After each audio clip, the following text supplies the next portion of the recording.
우리는 하나님 한 분으로 만족을 해야 됩니다. 하나님은 우리의 모든 소원을 해결해 주시기 때문이다. 우리는 하나님만 소원해야 됩니다. 하나님만 소원을 가져야 됩니다. 우리가 하나님의 부름받고 성령님의 인도를 받으며 훈련하고 하나님의 시험을 통과하며 점점 하나님이 자신과 함께 하신다는 믿음을 갖게 하십니다. 하나님을 따라가면서 당하는 모든 문제가 하나님의 음성을 듣고 순종할 때 해결이 되는 것을 체험합니다. 하나님의 살아계심을 체험하면서 하나님 한 분이면 된다는 만족감을 갖게 됩니다. 하나님 한 분으로 만족감을 갖도록 하십니다. 우리 또한 하나님의 내 편이면 다 안 될 것이 없다는 믿음을 가져야 됩니다. 성령님의 인도를 받는 성도의 마음속에 소원이 있다면 언젠가는 그 이루어질 때가 있습니다. 그렇기 때문에 우리는 늘 소원을 가져야 됩니다. 그건 성령께서 주시는 소원이에요. 하나님께서 소원을 이루어 주시고 그 소원을 통해서 역사해 주십니다. 북극은 너무 추워서 도저히 사람이 살지 못할 것 같이 보입니다. 그러나 바다 전체가 얼어붙어도 얼음 밑에는 물고기가 살고 있고 곰들이 뛰어나 있고 물개들이 숨을 쉬며 활동하고 있습니다. 아무리 춥더라도 추위가 죽음을 가져오는 것은 아닙니다. 비록 어렵고 힘들더라도 용기와 희망을 저버리고 절망하면 안 됩니다. 어떤 상황에서 꿈과 소원을 가져야 됩니다. 시편 145편 18, 19절에 여호와께서는 자기에게 간구하는 모든 자고 진실하게 간구하는 모든 자에게 가까이 하시는도다. 그는 자기를 경연한 자의 소원을 이루시며 또 그들의 부르짖음을 들으사 구원하시라고 말씀했습니다. 하나님께서는 진실하게 간구하는 모든 자들에 가까이 계신다고 했습니다. 그리고 그들의 소원을 이루어 주시겠다고 했습니다. 소원을 청취하기 위해서 겸손해야 하고 삶을 기뻐하고 하나님을 경외하고 부지런해야 되고 믿음이 있고 말씀 안에 거하며 눈물로 기도해야 됩니다. 그러면 하나님께서 그 사람의 기도를 들어주신다고 그랬습니다.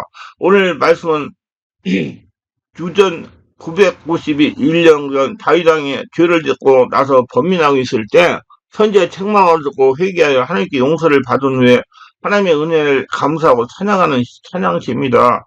다윗 왕은 죄를 회개하고 용서받기 전까지 양심의 가책으로 마음의 고통을 받았을 뿐 아니라 육신까지 병들어 뼈가 쇠할 정도로 괴롭을 당했습니다. 그러나 회개하고 죄를 용서받고 나서 건강이 되찾아갖고 마음의 평강과 안정을 얻게 되어서 그래서 하나님은 죄를 용서하시고 은혜를 베푸시고 손을 만족해 하신다는 고백을 한 것입니다. 그리고 하나님을 찬양하라고 했습니다. 오늘 제목은 손을 만족해 하시는 하나님입니다. 첫째, 하나님은 우리에게 은혜를 베풀어 주십니다. 본문 10편 103편 1, 2절 말씀입니다. 내 영혼아 여호와를 송축하라. 내 속에 있는 것들아 다 그의 거룩한 이름을 송축하라.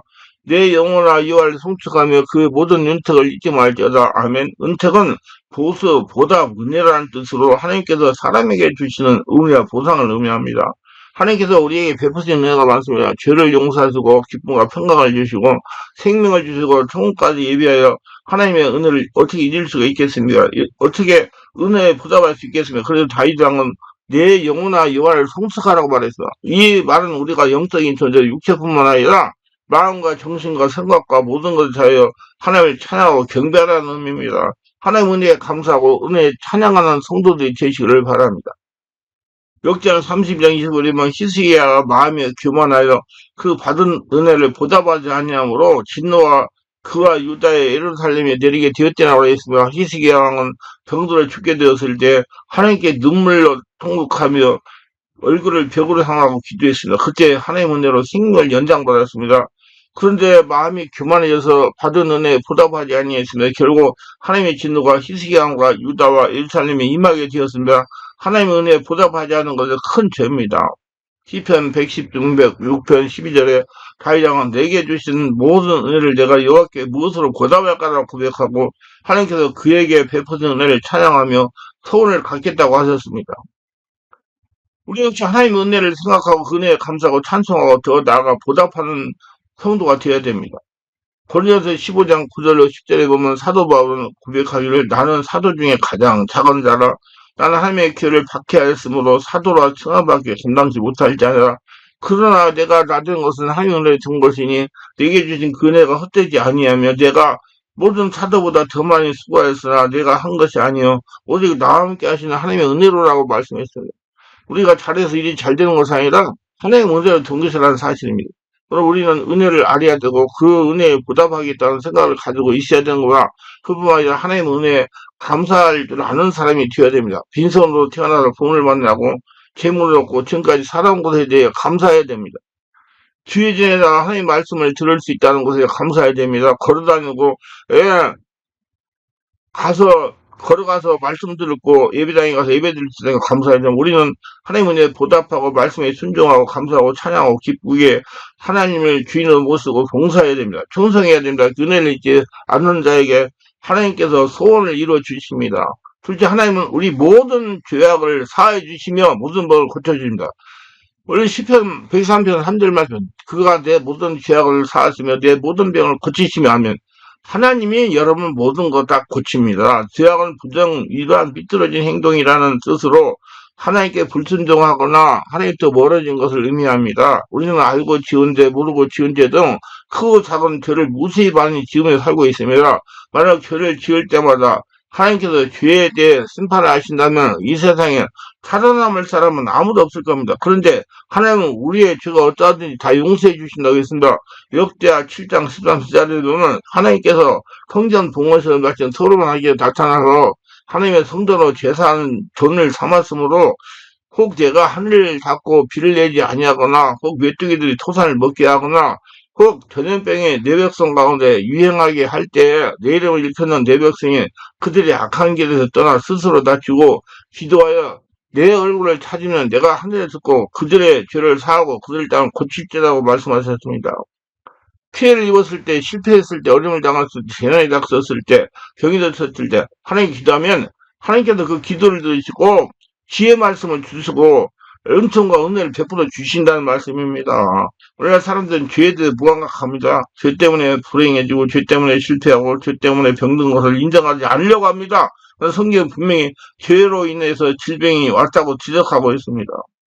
야고보서 4장 15절을 보면 사도 야고보도 믿음의 기도는 병든 자를 구원하리니 주께서 저를 일으키시리라. 혹시 죄를 범하여서 사하심 얻으라고 말씀했습니다. 하나님 앞에 용서받지 못할 죄는 하나도 없습니다. 어떠한 죄를 지었든지 하나님께 겸손하게 기도하고 회개하고 예수님 안에 들어오면 하나님께서 우리들을 용서해 주십니다. 17세기 영국의 청교도 작가 존 버너는 12년 동안 감옥 생활을 하면서 천리역정을 썼는데 그는 죄위에 마음을 상하게 하는 것이 없고 죄위에 나를 스포하는 것이 없고 죄위에 적에게 뒤떨어지게 하는 만드는 것이 없다고 말했습니다. 그런 모든 불행의 원인이 죄에 있다는 겁니다. 그래서 우리는 죄의 문제를 먼저 해결해야 됩니다. 무슨 병이 죄로 인하여 온 것은 아니지만 먼저 죄의 문제를 해결하면 우리의 질병도 쉽게 고침받을 수가 있습니다. 종종 나 같은 사람도 죄에서 구원받을 수 있겠습니까? 내 병도 고침받을 수 있겠습니까? 물을 때가 있습니다. 하나님께서는 우리를 만들기 때문에 또한 우리를 고치실 수 있어요. 모든 죄를 용서하시고 모든 병을 고치는 능치 못함이 없는 하나님이시고 믿으시기 바랍니다. 셋째, 하나님은 우리 생명을 판별해서 속량해 주시고 인자와 긍휼의 관을 씌워주십니다. 오늘 시편 103편 4절 말씀입니다. 내 생명을 파멸해서 속량하시고 인자와 긍휼의 관을 씌우시며 아멘. 파멸은 부정의 타락, 사망을 뜻하는 말입니다. 다시 하나님은 생명을 파멸해서 속량하신다고 고백한 것은 죽음 같은 위기와 고난과 환난에서 건져주시는 걸 의미합니다. 우리 인생이 끝났다고 절망하거나 낙심하지 마세요. 하나님은 우리에게 새로운 제2인생을 허락해 주십니다. 창세기 19장에 보면 소돔과 고모라 성이 멸망당할 때 하나님은 롯을 구원하기 위해서 천사를 보내셨습니다. 그러나 롯의 아내는 하나님을 믿지 않는 영고로 소돔 땅을 고름 땅을 잊지 못하고 돌아다 봐가지고 소금기둥이 됐습니다. 하나님은 우리가 멸망당할 것을 원치 않으시고 멸망의 자리에서 구원을 베풀어 주십니다. 또 마태복음 9장 12회 동안 설립적으로 앓던 여인이 예수님 옷자락을 만지면 나으리라는 믿음으로 예수님 겉옷자락을 만지는 순간 병을 고침받았습니다. 그때 예수께서는 여인에게 따라 안심하라 내 믿음이 너를 구원하였다고 말씀했습니다. 하나님께서는 우리를 파멸과 절망의 어려운 상황 가운데 도와주고 은총으로 베푸시고 구원하여 주십니다. 마태복음 14장에 보면 예수님은 물에 빠질 위기에 처한 베드로를 구원해 주었습니다. 베드로가 주여 나를 구원하소서 외쳤을 때 예수님은 즉시 손을 붙잡았고 믿음이 적은 자에 왜 의심하느라 책망했습니다. 그렇습니다. 하나님은 모든 환난에서 구원하시고 압박과 강토에서 구원하시고 원수의 손에서 구원하시고 모든 죄악과 사망과 악한 태도와 불법과 망령된 행실에서 구원하여 주신다고 성경은 분명히 말씀하고 있습니다. 하나님 의지하고 겸손하게 하나님께 기도하면 반드시 구원을 베풀어 주시고 더 나아가 인자와 긍휼로 관을 씌워주심을 믿으시기를 바랍니다. 넷째, 하나님은 좋은 것으로 우리의 소원을 만족해 주십니다. 시편 103편 5절에 말씀에 좋은 것으로 내 소원을 만족하게 하사 내 청춘을 독수리같이 새롭게 하시는도다. 아멘. 좋은 것으로 소원을 만족하게 하신다는 것은 바라는 소원을 이루어주시고 원하는 모든 것을 얻게 해주신다는 것, 또한 하나님께서 소원을 응답해 주실 때 가장 좋고 아름다운 것을 풍성해 주신다는 의미입니다. 그래서 우리 인생을 새롭게 하시는, 독수리같이 새롭게 하신다는 것은 독수리가 털갈이라 해서 새롭게 되듯이 새롭게 된다는 걸 의미합니다. 독수리는 150년 사는데 3, 40년 정도 살면 눈도 어두워지고 날개도 힘이 없어지고 부리도 굳어지게 되어서 활동하기 어려워진다고 합니다. 그렇게 되면 한뜩 먹이를 먹고 산 깊은 산속으로 들어가서 금식을 합니다. 그러다 몸이 털은 다 빠져 세트에 돋고 부리도 새롭게 되어서 다시 힘차게 날 수 있게 됩니다. 이 과정을 3번, 4번 반복하면서 거듭난다고 합니다. 그렇게 된다는 것이 이처럼 하나님께서 우리에게 독수리 같은 새로운 힘을 날마다 허락하여 주십니다. 시편 30편 4절 또 여호와를 기뻐하라 그가 내 마음의 소원을 내게 이루어 주시리라 그랬습니다. 우리가 하나님을 기뻐하고 하나님께서 기뻐하신 일을 하면 하나님은 우리 마음의 소원을 이루어 주십니다. 그럼 우리는 어떻게 해야 하나님을 기쁘게 할 수 있을까 생각하며 그 일을 하기 위해 노력하는 성도가 되어야 됩니다. 마태복음 15장 28절에 보면 가나안 여인이 믿음으로 끈기 있게 소원을 간구하며 딸의 병을 고침받은 사건이 기록되어 있습니다. 다른 여인은 예수께다가 다윗의 자손이여 날 불쌍히 여기서 내 딸이 흉악하게 귀신 들리라고 소리를 질렀어요. 그러자 예수께서는 한 말씀도 하지 않았습니다. 다시 여인이 주여 나를 도우소서 간청하였으나 예수님은 자녀의 떡을 취하여 개들에게 던지기 마땅하지 아니라고 다시 거절했습니다. 그래도 얘는 포기하지 않고 주여 올소이다마는 개들도 제 주인의 상에서 떨이 부스러기 먹나이다라고 자기의 소원을 구했습니다. 그러자 예수님은 여자여 내 믿음이 크도다 내 소원대로 되라고 말씀하셨습니다. 그 시로부터 여인은 다른 병을 고침받았습니다. 질병으로 고생하는 자식을 둔 부모의 마음은 성잘래 망갈래 찢어질 것입니다. 큰 고통입니다. 자식이 건강하게 살아갈 수 있다는 것만큼은 큰 소원은 없을 겁니다. 하나님께서는 가난한 여인의 믿음을 보셔서 소원을 들어주셨습니다. 하나님의 말씀을 어떤 관점에서 보느냐에 따라 보고 있고 듣는 사람들에 따라서 이해하는 내용이 달라집니다. 고쳐져 주셨기 때문에 믿음이 생겨서야 믿음 때문에 고침 받았다는 사실을 기억해야 됩니다. 주님께서 모든 걸 고쳐주셨기에 감사함으로 주님 앞에 나온 것이 아니라 주님 앞에 먼저 나와 부르짖음을 인해서 깨끗하게 고침을 받았다는 사실을 기억해야 됩니다. 나와야 하나님께 나와야 고침 받아요. 나와야 믿음이 먼저입니다. 믿음 때문에 축복받은 것은 축복받을 게 믿음이 생긴 것이 아니라 믿음이 있기 때문에 하나님께 축복을 받았습니다. 그래서 여러분 이제 하나님을 진짜 여러분 모든 문제가 해결되는 거예요. 시편 103편 1, 5절이 말씀합니다. 내 영혼아 여호와를 송축하라 내 속에 있는 것들아 다 그의 거룩한 이름을 송축하라 내 영혼아 여호와를 송축하며 그의 모든 은책을 잊지 말지어다. 그가 내 모든 죄악을 사하시며 내 모든 병을 고치시며 내 생명을 파멸해서 속량하시고 인자와 긍휼로 간을 씌우시며 좋은 것을 내 손을 만족해 하사 내 청춘을 독수리같이 새롭게 하시는도다. 아멘. 무엇이 먼저입니까? 하나님의 모든 일을 잊지 않고 하나님을 찬양하고 송축하는 것이 먼저입니까? 내 속에 있는 모든 것들로 하나님 은혜에 보답하는 것이 먼저입니까? 내가 가진 모든 것으로 하나님께 드리는 것이 먼저입니까? 아니면 우리의 죄를 용서받고 우리의 모든 병을 고침받고 우리의 생명 파멸에 속량받고 인자와 군의의 강을 시험받고 좋은 것으로 우리 소원을 만족하게 되어 우리의 청춘이 독수리같이 새롭게 되는 것이 먼저입니까? 드리는 것이 먼저인가요? 받는 것이 먼저인가요? 어느 것이 먼저입니까? 우리는 하나님께서 먼저 우리의 죄를 용서해 주시고 우리 모든 병을 고쳐주시고 우리에게 좋은 것을 풍성히 채워주셔야만 하나님을 찬양하고 하나님 은혜에 보답할 수 있다고 생각합니다. 한마디로 하나님께서 물질을 풍성히 채워주셔야만 물질을 하나님께 드릴 수 있다고 생각합니다. 가진 것이 있어야 드릴 수 있다고 생각합니다. 충분히 형편이 되어야 드릴 수 있다고 생각합니다. 믿음이 있어야 드릴 수 있다고 생각합니다. 물질 축복을 받아야만이 하나님께 드릴 수 있다고 생각합니다. 그렇게 생각하면 하나님께 드릴 사람 별로 없습니다. 먼저 드려야 축복을 받습니다. 믿음을 보여줘야 축복을 받습니다. 누가복음 21장 1사절에 보면 예수께서 눈을 들어 부자들이 헌금함에 넣는 것을 보시고 또 어떤 가난한 과부가 두렙돈을 넣는 걸 보시고 이르시되 내가 참으로 너희에게 말하니 이 가난한 과부가 다른 모든 사람보다 많이 넣었도다. 그들은 그 풍족한 중에서 헌금을 넣었거니와 이 과부는 그 가난한 중에 자기가 가지고 있는 생활비 전부를 넣으니 하시라 말씀했습니다. 1000달란트 가지고 있는 부자가 1달란트 헌금한 것과 가난한 과부 호주머니를 다 뒤져서 두렵던 헌금한 것 중에 어느 것이 귀합니까? 한 달째 대략 계산해 보면 5천만 원 정도 되고 두레돈은 몇십 원 정도 됩니다. 한마디로 10원짜리 동전 하나 헌금하면 이런 겁니다. 5천만 원 헌금한 것과 500원 헌금한 것 중에서 어느 헌금을 이렇게 칭찬하셨습니까? 부자는 그 풍속한 중에 헌금을 넣었다고 했어요. 과부는 생활비 전부를 넣었다고 그랬어요. 그랬더니 중요하지 않습니다. 그것이 그의 생활비 전부인가 하는 것이 매우 중요합니다. 헌금함으로 내 생활에 부담이 된가 하는 것입니다. 솔직히 말하면 부담이 안 되면 헌금이 아닙니다. 부담이 될 때 진정한 헌금의 의미를 가질 수 있습니다. 충분한 형편이 되지 못함에도 불구하고 하나님께 드렸을 때 칭찬받는 것입니다.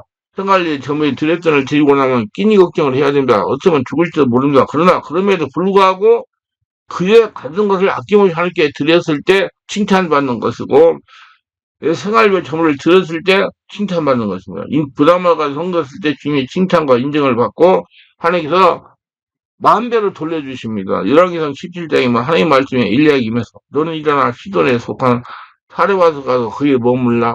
내가 그곳 가부의 명령하여 네게 음식을 주고 먹게 하니라. 엘리야가 사로 가서 성문에 이를 때 한 가부가 그 나뭇가지를 주고 있었습니다. 그릇에 물을 조금 가져다가 내게 마시게 하라. 엘리야의 말을 듣고 물을 가지러 갈 때 다시 불러 말합니다. 내 손에 떡 한 조각을 내게로 가져오라. 나는 떡이 없고 다만 통에 가루 한 움큼과 병에 기름 조금뿐이다.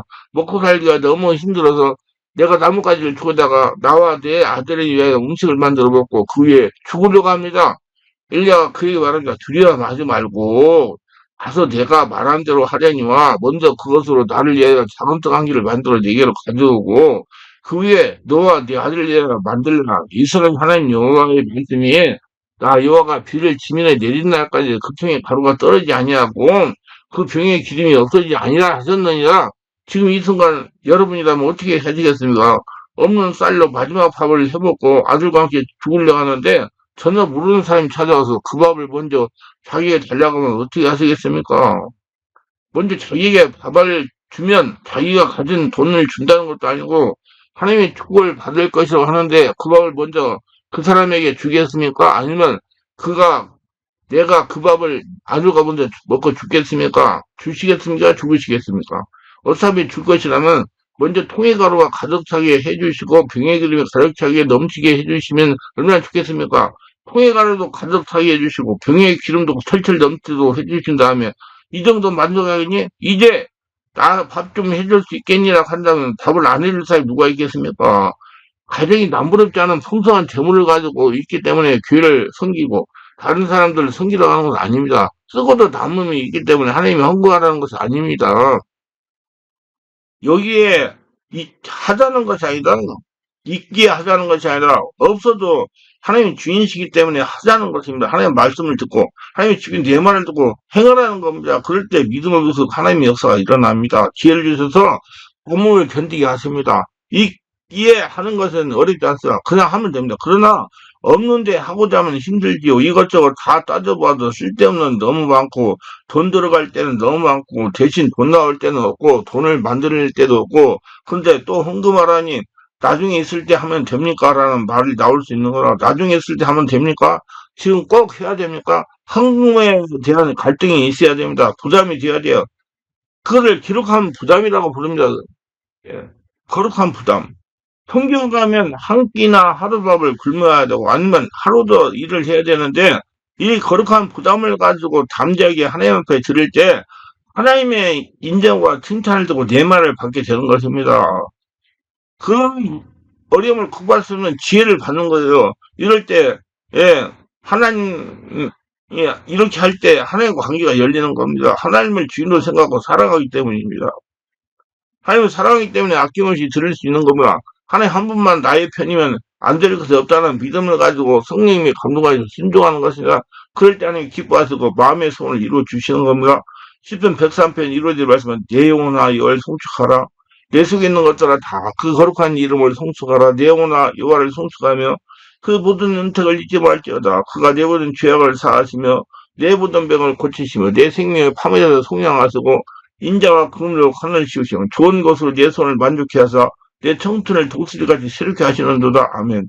하나님께서 우리의 소원을 만족하게 해주셨기에 하나님을 찾아가 우리 속에 있는 모든 걸 가지고 하나님을 찾아가 노예하고 하나님 은혜를 잊지 말라고 하는 것이 아닙니다. 먼저 하나님을 찬양하고, 내기는 모르고 가지고 하나님을 찬양할 때, 하나님께 올려드릴 때, 하나님 은혜를 잊지 않고 기도할 때 하나님께서 가장 좋은 것으로 우리 소원을 만족해 주시며, 독수리같이 새롭게 해주시다는 겁니다. 지금 정말 형편이 좋아지면 헌금한다는 분이 많아요. 지금 있는 대로 헌금을 하세요. 그래야지 하나님이 그걸 받으시고 기회를 주셔가지고 풀어지게 합니다. 하나님과 관계가 열려야 됩니다. 하나님과의 관계는 하나님의 주인도 인정하고 모실 때 열리는 겁니다. 하나님 말씀이면 어떤 어림에서 순종하는 습관을 들여야 됩니다. 이게 어렸을 때부터 해야 돼요. 하나님과 관계는 하나님 말씀을 삶의 100% 적용할 때 열립니다. 하나님과의 관계가 열리면 시험 고난이 찾아오지 않습니다. 모든 소유가 하나님의 것인데 어떻게 시험 고난이 침범하겠습니까? 하나님께서 물질의 복을 주시면 하나님께서 물질을 드리겠다는 것이 아니라 하나님이 먼저 물질을 드리면 하나님께서 물질의 복을 부어주시겠다는 약속의 말씀이라는 걸 알고 믿고 행해야 되는 것입니다.